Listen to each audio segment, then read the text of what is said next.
கிறிஸ்துவுக்குள் பிரியமானவர்களே, red by the word YouTube சேனலுக்கு உங்களை இயேசுவின் நாமத்திலே வாழ்த்தி வரவேற்கிறேன். இந்த நாளிலும் நாம் தியானித்து கொண்டிருந்த இந்த தியானங்களின் நிறைவு தியானத்திற்கு நாம் வந்திருக்கிறோம். இந்த தொகுப்பினுடைய கடைசி பதிவு இது. இந்த நாளில் பரிசுத்த ஆவியானவரை கொண்டு நாம் எப்படி வெற்றியுள்ளவர்களாய் வாழ முடியும், அதற்கு அவரை எப்படி நாம் பார்க்க வேண்டும், அவரை பிரியப்படுத்துகிற விதத்தில் எப்படி நடந்து கொள்ள வேண்டும், அதன் மூலமாக நாம் அவரோடு கூட ஒரு நெருக்கமான உரையாடலிலே இருப்பதன் மூலமாக எவ்வளவாக அந்த அபிஷேகத்தை நாம் அனுபவிக்க முடியும் என்பதை குறித்து நாம் தியானித்து கொண்டிருந்தோம். பரிசுத்த ஆவியானவர் ஒரு நபர், திருத்துவத்தில் ஒரு பங்கானவர். அவர் தெய்வத்தில் ஒன்றானவர். அந்த பரிசுத்த ஆவியை நாம் துக்கப்படுத்தக்கூடாது. குறிப்பாக ஏன் அப்படின்னு சொன்னா, அவர் நம்மிலே வாசம் பண்ணுகிறார். நம்முடைய சரீரத்தை அவருடைய ஆலயமாக்கி கொண்டிருக்கிறார். நாம் அவருக்குள்ளாக, தேவனுக்குள்ளாக வளரும்படி இந்த உலகத்திலே அவருடைய பலத்தாலே தேவனுக்கென்று நாம் சாட்சியாய் நிற்கும்படி அவர் நம்மிலே கிரியை செய்து கொண்டிருக்கிறார். அவருடைய போதனைகள், நம்ம வாசித்த தியானித்த வேத பகுதிகளை நினைப்பூட்டி நம்மை சீரான பாதையில நடத்துவதற்காக அவர் எல்லா முயற்சிகளையும் அவர் நம்மிலே செய்கிறவராக இருக்கிறார். ஆகவே இப்படிப்பட்டவர்களை நாம் துக்கப்படுத்தாதிருக்க வேண்டும். அதை நம்ம எபேசியர் 4:30 பார்க்கிறோம். அன்றியும் நீங்கள் மீட்கப்படும் நாளுக்கென்று முத்திரையாக பெற்ற தேவனுடைய பரிசுத்த ஆவியை துக்கப்படுத்தாதிருங்கள். இங்கேருந்தான் நம்ம ஆரம்பித்தோம். இந்த பரிசுத்த ஆவியானவரை துக்கப்படுத்தாமல் அவரை பிரியப்படுத்துகிற விதத்தில் நம்மளுடைய குணங்களை, இந்த உலகத்தின் குணங்களுக்கு ஒத்து போகாமல் பரிசுத்த ஆவிக்கும் வேதத்திற்கும் தேவனுடைய வார்த்தைகளுக்கும் ஏற்றாற் போல வேதம் நமக்கு தருகிற பாதையிலே நாம் நடக்கும்போது அவர் பிரியமுள்ளவராக இருக்கிறார். அதுல தான் 31ஆம் வசனத்துல நம்ம பார்த்தோம். அதுல இருந்து நிறைய பகுதிகளுக்கு நம்ம போனோம், பார்த்தோம். எப்படி நம்மளுடைய இந்த உலகத்தின் அந்த துர்குணங்கள் எப்படி நம்மளை மோசமாக்கி நம்மளை தேவனுக்கு பிரியம் இல்லாமல் பரிசுத்தாவை துக்கப்படுத்துகிறவர்களாய் மாற்றுகிறது என்று சொல்லி பார்த்தோம். இப்போ 32ஆம் வசனத்தை நம்ம பார்க்கலாம். இந்த குணத்தையும் கிரியையிலத்தையும் நம்ம விட்டுட்டு நம்ம என்ன செய்ய வேண்டும் என்று சொல்லி ஆண்டவர் விரும்புகிறார். பரிசுத்த ஆவியானவர் நம்மை உந்தி தள்ளுகிறார் என்று சொன்னால், எபேசியர் 4:32 ஒருவருக்கொருவர் தயவாயும் மன உருக்கமாயும் இருந்து கிறிஸ்துவுக்குள் தேவன் உங்களுக்கு மன்னித்தது போல நீங்களும் ஒருவருக்கொருவர் மன்னியுங்கள். இதுதான் ஆண்டவருடைய விருப்பமாயிருக்கிறது. எப்படி இருக்கணும்? ஒருவருக்கு ஒருவர் தயவாய். அதுல குறிப்பா நீங்க பாத்தீங்கன்னா மன உருக்கெல்லாம் சொல்றாங்க. ஆனா ஒரு காரியத்துக்கு வரும்போது கிறிஸ்துவுக்கு, தேவனுக்கு ஈடானதாக கொண்டு போறாங்க. அது என்ன? இந்த வசனத்துல தேவன் உங்களுக்கு மன்னித்தது போல. அதுவும் எப்படி? கிறிஸ்துவுக்குள், கிறிஸ்துவினாலே, கிறிஸ்துவுக்காக அவர் பட்ட பாடுகளினாலே அவருடைய அந்த தண்டனை, நாம் அடைய வேண்டிய தண்டனை அவர் ஏற்றுக்கொண்டதினாலே கிறிஸ்துவுக்குள் தேவன் நமக்கு மன்னித்தார். நம்முடைய பாவங்கள், மீறுதல்கள், நம்மளுடைய கீழ்ப்படியாமைகள், நம்மளுடைய எல்லாவற்றையும் ஆண்டவர் மன்னித்தார். அதை போல அதுதான் நம்மளுடைய பெஞ்ச்மார்க், நம்மளுடைய லிமிட் எதுன்னு சொன்னா, கிறிஸ்துவை போல நாம் மன்னிக்கிறவர்களாய் மாற வேண்டும். ஏன் அப்படி அப்படின்னு சொன்னீங்கன்னா, 1 தெசலோனிக்கேயர் 5ஆம் அதிகாரம் 8ஆம் வசனத்துல இப்படி போடப்பட்டிருக்கு. பகலுக்குரியவர்களாகிய நாமோ தெளிந்தவர்களாய் இருந்து விசுவாசம், அன்பு என்னும் மார்க்கவசத்தையும் ரட்சிப்பின் நம்பிக்கை என்னும் தலை சீராவையும் தரித்து கொண்டிருக்க கடவோம். என சொல்றாரு. முதல்ல பகலுக்குரியவர்கள் என்றால் கிறிஸ்துவுக்குரியவர்கள், இருளிலே நடக்காதவர்கள், கிறிஸ்துவை போல அவர் ஒளியில் இருக்கிறது போல ஒளியிலும் நடக்கிறவர்கள். ஸோ அப்போ அந்த வார்த்தையை கிறிஸ்துவு கிறிஸ்துவுக்குரியவர்கள், கிறிஸ்துவுக்குள் இருக்கிற நாமோ எப்படி இருக்கணுமா? தெளிந்த புத்தி உள்ளவர்களா இருக்கணும். குழப்பமே இருக்கக்கூடாது. ஏன் குழப்பம் இருக்கக்கூடாது? நம்மளை வழி நடத்த பரிசுத்த ஆவியானவர் இருக்கிறார். வேதம் கொடுக்கப்பட்டிருக்கு. நம்மை உணர்த்துகிறார்.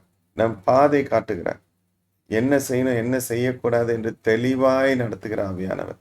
வலதுபுறம் இடதுபுறம் சாயும் போது வழி இதுவே, இதில் நடவுங்கள் என்ற மெல்லிய சத்தத்தை உங்கள் காதுகள் கேட்கும் என்று சொல்லப்பட்டிருக்கிறது. ஸோ அப்போ நான் உன்னை போதித்து நீ நடக்க வேண்டிய வழியிலே உன்னை நடத்துவேன் அப்படின்னு சொல்ற தேவ வார்த்தையை நாம் பார்க்கிறோம். ஸோ அப்போ இப்படி நடக்கும்போது குழப்பம் வருமா அப்படின்னா குழப்பமே வரக்கூடாது. தெளிவு தான் அடையணும். லேகியோன் பிசாசுகள் பிடித்திருந்த மனிதன் அவ்வளவு ஒரு கடினமான கொடூரமான வாழ்க்கையிலிருந்து தேவன் சந்தித்த அடுத்த மாத்திரத்திலே புத்தி தெளிந்து வஸ்திரம் தெரித்து அவர் பாதத்தில் உட்கார்ந்திருந்தான். அதுதான் தேவனுடையது, தெளிவான புத்தி. 2 தீமோத்தேயு 1:7 கூட நம்ம பார்க்கிறோம், தெளிந்த புத்தி. ஸோ இந்த தெளிந்த புத்தி உள்ளவர்களாக இருக்க நாம் அழைக்கப்படுகிறோம்.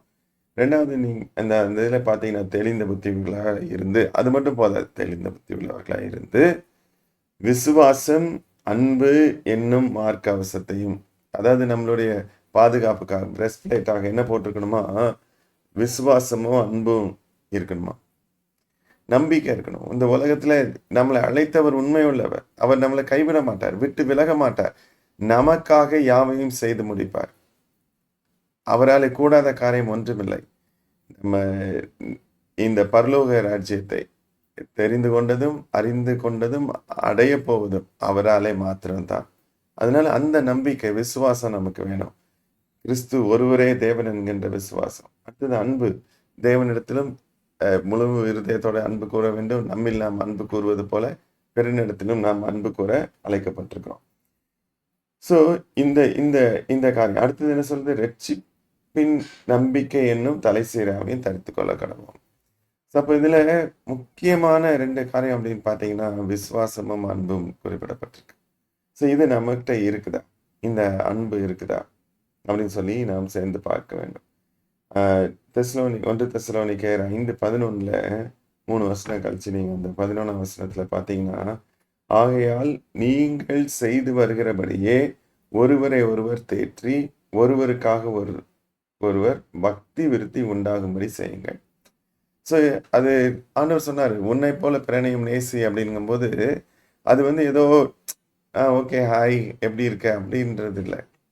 நல்லா இருக்கீங்களா, இல்லை ஏதோ நம்ம ஒரு நாள் பார்த்து பேசினோம் இல்லை.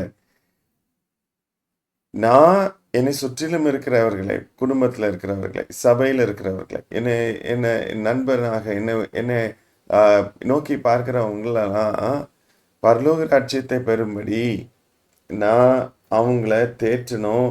உலகத்தின் ஒருவேளை காயங்கள் ஏற்பட்டிருக்கலாம், உலகத்தில் அவங்க யாராவது அவர்களை மட்டம் தட்டி இருக்கலாம், இல்லை மனசோர்வடைய செய்திருக்கலாம், இல்லை இவங்க செய்த சில காரியங்கள் அவர்களுக்கு பலவீனத்தை கொண்டு வந்திருக்கலாம். அப்போ அவங்கள தேற்றுறவர்களாக இருக்கணும். அடுத்தது பக்தி விருத்தி உண்டாக நம்ம என்ன செய்யணுமா? அவங்களோடு கூட செயல்படணுமா? அப்படின்னா என்ன?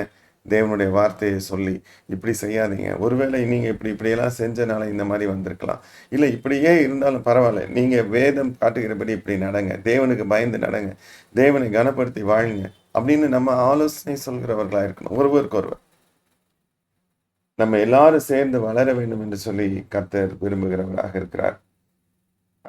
எபேசியர்லேயே 4ஆம் அதிகாரம் 1, 2, 3ஆம் வசனம் இப்படியாக சொல்லுது, ஆதலால் கர்த்தர் நிமித்தம் கட்டுண்டவனாகிய நான் உங்களுக்கு சொல்லுகிற புத்தி என்னவெனில், நீங்கள் அழைக்கப்பட்ட அழைப்புக்கு பாத்திரவான்களாய் நடந்து கொள்ளணும். ஏன்னா மற்றவங்க பக்தி, என் பக்தி மட்டும் இருந்தால் போதும், நான் தேவனை மட்டும் சொந்த ரட்சகராக ஏற்றுக்கொண்டிருக்கிறேன், எனக்கும் தேவனுக்கும் இடையில நல்ல உறவு இருக்கு, அது தேவன் சொல்றாரு, நீ பொய்யன். அன்பு இல்லாட்டி நீ பொய்யன். உன் சகோதரனை நீ நேசிக்காட்ட நீ பொய்யன். நேசிக்கிறதுனா என்ன? அன்பு காட்டுவது. அன்பு காட்டுறதுன்னா நம்ம இந்த உலகத்தில் உள்ள காரியங்களுக்காக நம்ம அன்பு காட்டுவோம், பிள்ளைங்ககிட்ட, பெற்றோர்கிட்ட, உறவுகளில். அது சொல்லலை. நரகத்திற்கு தப்பி கேட்டிற்கு தப்பி பரலோகத்தில் அவங்க பிரவேசிக்கணுமே, நித்திய ஜீவனை அவங்க அடையணுமே, நித்திய மரணத்தை அவர்கள் காணக்கூடாதே என்கின்ற அந்த பாரம் அவர்களை பக்திக்கு ஏற்று கூடியதா இருக்கணும். அதுதான் நாம் அழைக்கப்பட்ட அழைப்புக்கு பாத்திரமாய் நடப்பது. அதுலயும் அந்த அழைப்பிலயும் நம்ம எப்படி நடந்து கொள்ளணுமா, நான் தான் இயேசு பரலோகத்துக்கு அழைத்தார். மனம் திரும்புங்கள். அப்படி சொன்ன தேவனே எப்படி நடந்து கொண்டார்? இங்க சொல்லப்படுற வார்த்தை போல தான் இருக்கு. மிகுந்த மனத்தாழ்மையும், சாந்தமும், நீடிய பொறுமையும் உடையவராய், அன்பினால் ஒருவரை ஒருவர் தாங்கி, சமாதான கட்டினால் ஆவியின் ஒருமையை காத்துக்கொள்வதற்கு ஜாக்கிரதையாக இருங்கள். இந்த வார்த்தைகளை நாம் சற்று சிந்தித்து பார்க்க வேண்டும். மிகுந்த மனத்தாழ்மை, சாந்தம், நீடிய பொறுமை உடையவர்களாய், அன்பினால் ஒருவரை ஒருவர் தாங்கணும். அநேக நேரத்துல அடுத்தவங்களை திருத்துறோம் அப்படின்னு சொல்லும்போது, ரொம்ப கோபமாக, ஆணித்தரமாக, கர்வமாக நாம் நடந்து கொள்ள ஆரம்பிச்சிடும். அப்படி இல்லை. அடுத்தவங்க தப்பு, உன் சகோதரன் தவறு செய்தால் அவனை ரட்சிக்கும்படிக்கு அவனிடத்துல அன்பு கூறுங்க. அன்பினால தாங்குங்க. ஐயோ இதை செய்யாத. சொல்ற விதத்தை நம்ம பார்க்குறோம். அது கோபம்னு பார்க்குறோம் அநேக டைம்ல. ஆனா அவங்களுக்கு உருவாக்கக்கூடிய எண்ணம் இருக்குதா? கர்த்தர் கடிந்து கொள்வதிலே உருவாக்குகிற எண்ணம் இருந்துச்சு. அன்பு கூர்ந்து அவனை பார்த்து அப்படின்னு சொன்ன தேவனுடைய வார்த்தையை நாம் பார்க்கிறோம். அதனால அன்பினால் ஒருவரை ஒருவர் தாங்கி நாம் நடக்க வேண்டும். கிறிஸ்துவுக்குள் பிரியமானவர்களே, இந்த நாள்ல நம்மளுடைய எண்ணத்துல ஆழமாக பதித்துக் கொள்வோம். அபிஷேகம் என்பது ஒரு அனுபவம் அல்ல. அபிஷேகம் என்பது நாம் சும்மா தேவனுடைய பாதத்துல காத்திருக்கிறதுனால் வரப்போகிறதில்லை. அபிஷேகம் என்பது வெறும் பாஷைகளை பேசுவதும் ஒரு நான் இன்னைக்கு ரொம்ப ஆண்டவர் துதிக்கும் போது என் உள்ளத்துலலாம் அப்படியே படபடன்னு வந்துச்சு. நான் கைகளை தட்டி குதித்து ஆடி பாடி நான் இது பண்ணேன். எல்லாம் ஆண்டவருடைய நாமத்திற்காக அவரை துதிப்பதற்காக நாம் செய்ய வேண்டிய காரியம் தான், இல்லைன்னு சொல்லலை. ஆனால் அது அபிஷேகத்தின் நிறைவாக இருக்க முடியாது. ஏனென்றால் நம்மிலே வாசம் பண்ணுகிற பரிசுத்த ஆவியானவர் அவர் துக்கப்படாதிருந்தால்தான் அபிஷேகத்தின் நிறைவு இருக்கும். அப்போதான் நம்மக்கும் அவருக்கு இடையில உள்ள உரையாடல் ஆழமானதாக, உண்மையானதாக, முழுமையானதாக இருக்கும். அப்படி இருந்தாதான் அந்த இடத்துல தேவனால் முழுமையாய் செயல்பட முடியும். பரிசுத்த ஆவியானவர் முழுமையாக செயல்படுவதே அபிஷேகம். அப்படி அவரை செயல்பட விடாதபடிக்கு தடுக்கிற காரியம் என்னன்னா, நம்மளுடைய மனம் இந்த உலகத்தையும் மாம்சத்தையும் பிரியப்படுத்துமானால், பிசாசுக்கு இடம் கொடுக்குமானால் அவர் துக்கப்படுவார். சுத்தாவின் கனியாகி அன்பு, சந்தோஷம், சமாதானம், நீடிய பொறுமை, தயவு, நற்குணம், விசுவாசம், சாந்தம், இச்சையடக்கம் என்பதை நாம் வெளிப்படுத்தி வாழ்ந்தால் தேவனுடைய நாமம் உயர்த்தப்படும். நாம் அவருடைய ஆவியை அவிழ்த்து போடாமல். இந்த வார்த்தைகளோடு கூட நான் உங்களை ஆசீர்வதிக்கிறேன். இந்த வார்த்தைகள் உங்களை உருவாக்கட்டும். உங்களுடைய வாழ்க்கையில ஒரு புது பலனை, ஒரு ஜீவனை பெற்றவர்களாய் இந்த உலகத்திலே அவருக்காக நீங்கள் வாழ்ந்து பிரகாசியுங்கள்.